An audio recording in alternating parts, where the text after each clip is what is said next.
All right, you guys excited? Yeah. We're going to learn about pigs today. All right, so I really appreciate you guys coming out. I know there's probably a lot of other things that you could be doing right now, but I just want to throw some information at you guys. Whatever you could take would be great. I'm going to start off. It's not going to be the top 10 ways. I broke it down a little bit. It's only going to be 5 ways. The top 5 ways for you to not get the flu this year. All right, and the funny thing is that I don't know. Have you guys been hearing about this swine flu stuff? Mm-hmm. How many people out there have they got their swine flu shot yet? Anybody? Yes. All right. Well, I'm going to break it down to you and show you what's in that shot and why it's absolutely ridiculous for anybody to ever get that shot. And the sad thing is these pigs, they don't get kisses anymore because people are afraid of getting the swine flu. It's just really sad. So I'm going to try to make this really light, guys. So even though this is some very serious stuff. First off, what exactly is in a flu shot? Some of the things that you'll find in there: aluminum. Why would your body need aluminum to become healthy? Formaldehyde. That's actually what they put cadavers in to help solidify the body so it doesn't decay. So that's what they use. They put this viral DNA into a test tube, and then they put formaldehyde in there in order to preserve that viral DNA so it doesn't go bad. Like I said, viral DNA. Where I get that, I don't know, from the pigs themselves. Maybe they wait for someone with the swine flu to sneeze on something, and then they throw that in there. I don't know what kind of concoction they make up. Ethylene glycol. This is antifreeze. All right, that's stuff that you're supposed to put in your car, not in your body. Mercury. Everybody knows that this is a very toxic substance. It's actually one of the most toxic substances in the world. And actually, once it gets into your body, it doesn't leave your body. It actually sits in your tissues in your body, and mostly your nervous system tissues. So like your brain and your spinal cord and your nerves. That's where that heavy metal will actually sit. Finally, in order to put together a flu shot, they have to grow the virus on some kind of living medium. And what they say is a lot of times what they'll do is they'll use either a monkey kidney or they'll actually use aborted fetal tissue. So all those people who want abortion, the reason why they want abortion is so they can actually take those tissues and make more vaccinations out of that. So just really, really horrible stuff that they're doing. So I know there's this huge scare about the swine flu and it's going to go out and it's going to kill all these people if you don't go get your shot. Well, I'm here to put you guys' mind at ease. Is that the fact is this just came out from the CDC. They said by June of 2009, that wasn't that long ago, a couple months ago, they said millions of people had already been exposed to the swine flu. I mean, we've already been exposed to it. I mean, there's probably a few people in this room that have felt a little ill. That's probably the swine flu getting into your body. But guess what happens?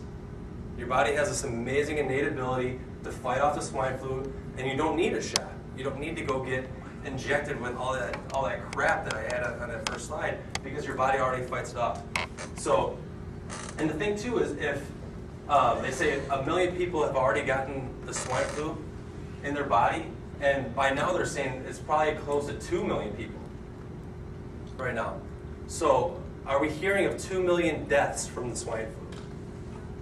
How many, I mean, seriously, if you look at the news, the numbers are minimal, at least, of people that are dying of the swine flu. And the thing with those people that are actually dying of the swine flu, they already are immunocompromised. They already have something going on in their body where their immune system isn't functioning the way it should. And that's the way their body isn't able to fight it off. So, I mean, that should be our number one concern here. Our number one concern shouldn't be how much more swine flu swine flu shots can we get in our body, but how can we build up our immune system so that it fights off swine flu, it fights off all the other things that we get in the wintertime, and really have good health throughout the winter.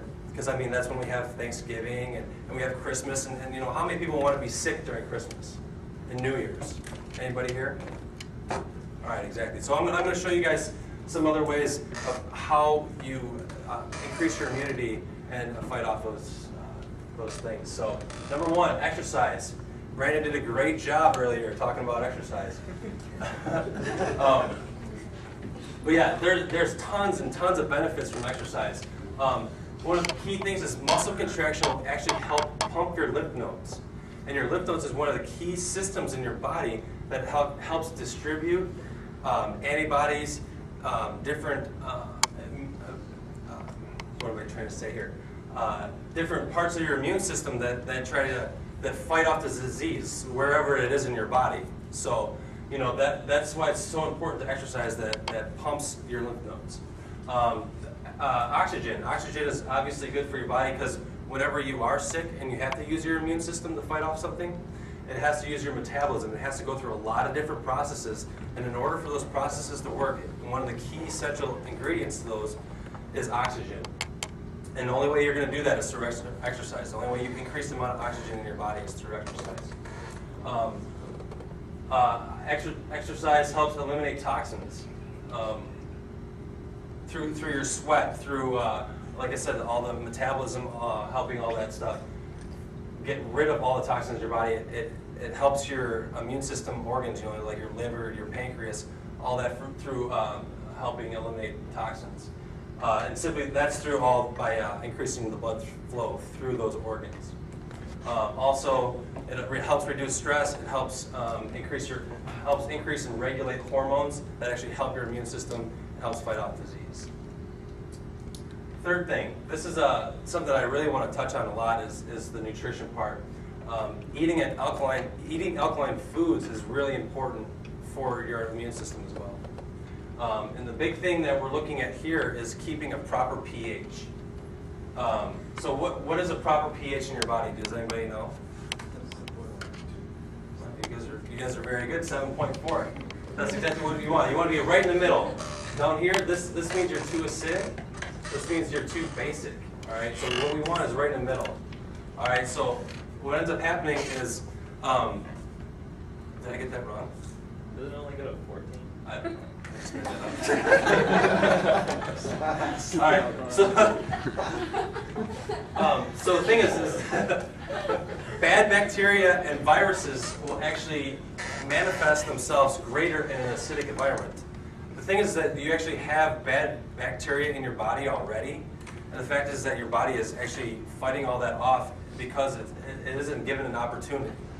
A lot of the bacteria and viruses are opportunistic, which means that they wait for the proper environment to actually manifest and grow. So once your body and your internal organs start decreasing their pH into a more acidic environment, that's when those bad bacteria, that's when they start manifesting, start growing. That's when you start seeing diseases and stuff like that. So one of the things that is actually going to cause acidity in your body, beer, coffee, soda, pasta, any kind of sugars, all that's going to push you back towards the more acidic environment in your body.